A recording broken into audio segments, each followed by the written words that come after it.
एक बार की बात है। एक घना जंगल था जिसमें अनेक प्रकार के जीव जंतु रहते थे।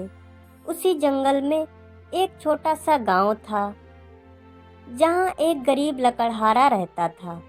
उसका नाम मदन था। मदन मेहनती था और अपने परिवार की भलाई के लिए दिन रात मेहनत करता था। हर सुबह सूरज निकलते ही मदन अपनी कुल्हाड़ी लेकर जंगल की ओर चल पड़ता था।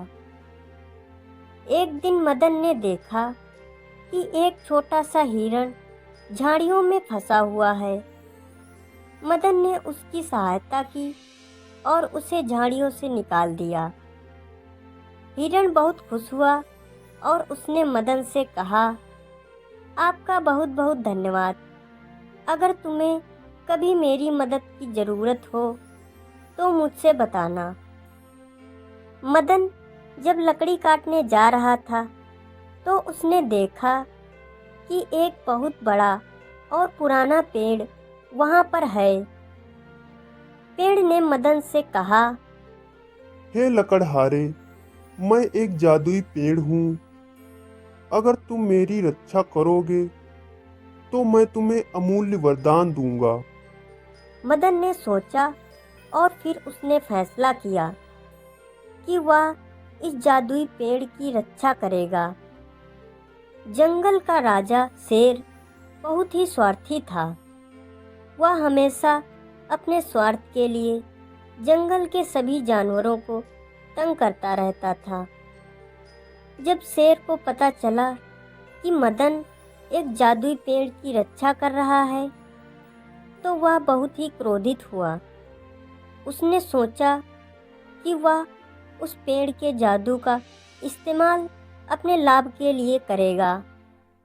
शेर ने अपनी मंत्री लोमड़ी से कहा, जाओ लोमड़ी, और उस पेड़ को ढूंढो। मुझे उसकी सारी जानकारी चाहिए। लोमड़ी ने एक योजना बनाई और जंगल के अन्य जानवरों से भी जानकारी जुटाने लगी। उसने हिरण से भी पूछा, क्या तुम जानते हो कि मदन एक जादुई पेड़ की रक्षा कर रहा है? हिरण ने मदन को शेर की योजना के बारे में बताया। मदन ने जादुई पेड़ से कहा, अब हमें मिलकर इस संकट का सामना करना होगा। पेड़ ने कहा, डरो मत, हम साथ मिलकर इस समस्या का हल निकालेंगे। पेड़ ने मदन को एक जादुई कुल्हाड़ी दी जो किसी भी खतरे का सामना कर सकती थी। शेर और उसकी सेना पेड़ के पास पहुँचे।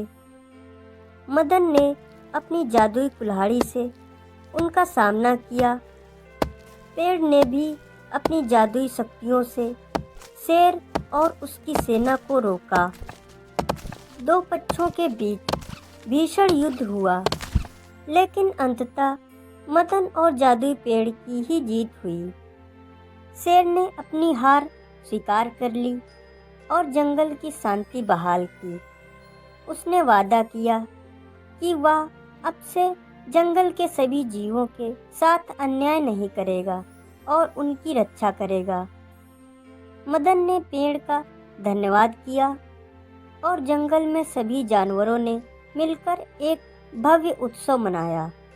मदन ने सभी जानवरों को एकत्रित किया और कहा, इस जीत का श्रेय हमारी एकता और सच्चाई को जाता है।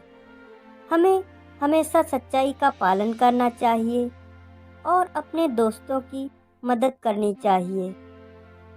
सभी जानवरों ने मदन की बातों से प्रेरणा ली और यह तय किया कि वे हमेशा एक दूसरे की मदद करेंगे।